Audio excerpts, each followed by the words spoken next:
साथ ये कहना पड़ता है कि जब माननीय प्रधानमंत्री जी चुनाव अभियान समाप्त करने के बाद कन्याकुमारी में मंदिर में जाकर मौन साधना कर रहे हैं, उसको लेकर भी इस प्रकार की राजनीति की जा रही है। मुझे समझ में नहीं आता है कि हिंदू धर्म संस्कृति के प्रतीकों से, तीर्थ स्थलों से, मंदिरों से आपके मन में जितना भी अवमानना हो, वैमनस्य हो, विद्वेष हो, पर क्या मौन साधना करने के प्रति भी आपके मन में कितना विद्वेष भरा हुआ है? क्या ये इसलिए भरा हुआ है क्योंकि आपका एजेंडा है इरेडिकेशन ऑफ सनातन धर्म, हिंदू धर्म का समूल नाश,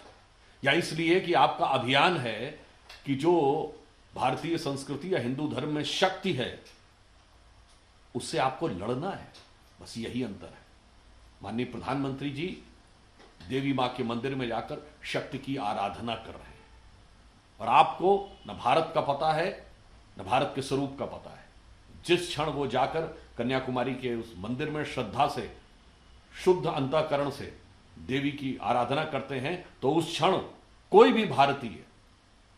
किसी भी कोने में जाकर यदि देवी की आराधना करे तो स्वतः उसका भाव उत्तर में वैष्णो देवी, पश्चिम में मुंबा देवी, पूर्व में कामाख्या देवी, त्रिपुर सुंदरी या कोलकाता की काली मां या विंध्यवासिनी जी से जुड़ जाता है। और इतना ही नहीं, यदि कोई हिस्से हमारे देश में नहीं भी हैं तो बलूचिस्तान की हिंगलाज माता से भी जाके जुड़ जाता है। ये उन लोगों के समझ में नहीं आएगा क्योंकि वो शक्ति के साधक नहीं हैं,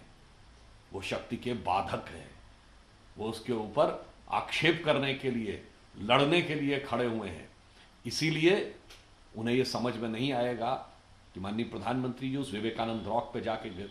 साधना कर रहे हैं जहां स्वामी विवेकानंद जी ने साधना करने के बाद यह उद्घोष किया था कि भारत माता दिव्य शक्ति के साथ युक्त होकर पुनः विश्व का मार्गदर्शन देने के लिए आने जा रही है। और वो समय 1 शताब्दी दूर है और 1 शताब्दी बाद वह समय दिखने लगा।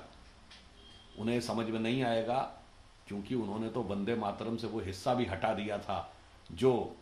भारत की इस शक्ति के उस स्वरूप को दिखाता था, जो सिर्फ हमारे यहां गाया जाता है, जो हम कहते हैं अबला केनोमा एत बोले,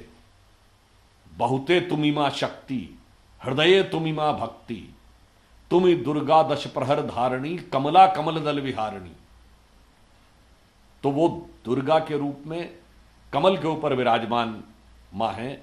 आपको वो समझ में नहीं आएगा। इसीलिए बहुत कष्ट और वेदना के साथ हमें यह कहना पड़ता है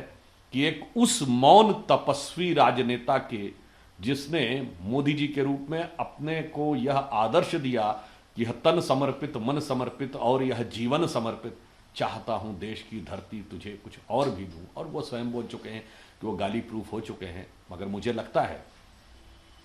ये वो लोग हैं जिनके कलेजे पर सांप लौट रहा, वो कहते हैं कि साहब टीवी में दिख क्यों रहा है। जिन्हें कभी इस बात का बुरा नहीं लगा कि जब वो रोजा अफ्तार की दावत करते थे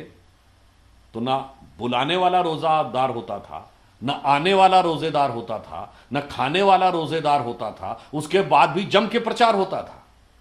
खामखा का रोजा अफ्तार होता था और खामखा का प्रचार होता था, मगर इसको लेकर उनके दिल में जरा भी सवाल नहीं उठता था। और मैं पुनः कहना चाहूंगा, आज प्रधानमंत्री जी की इस मौन साधना का विरोध वो लोग कर रहे हैं जिनकी 3 पीढ़ियों ने जाके बाबर की कब्र के ऊपर मौन श्रद्धांजलि दी है। 1959 जवाहरलाल नेहरू, 1968 इंदिरा गांधी जी, 2005 राहुल गांधी अलॉन्ग विद मनमोहन सिंह,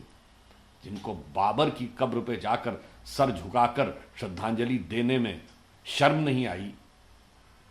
उन जिनको इस प्रकार के धार्मिक आयोजनों का प्रचार करने में शर्म नहीं आई, वो आज एक मौन साधना करने वाले प्रधानमंत्री के ऊपर इस प्रकार की जो आलोचना कर रहे हैं वो बहुत दुखद और कष्टकारक है।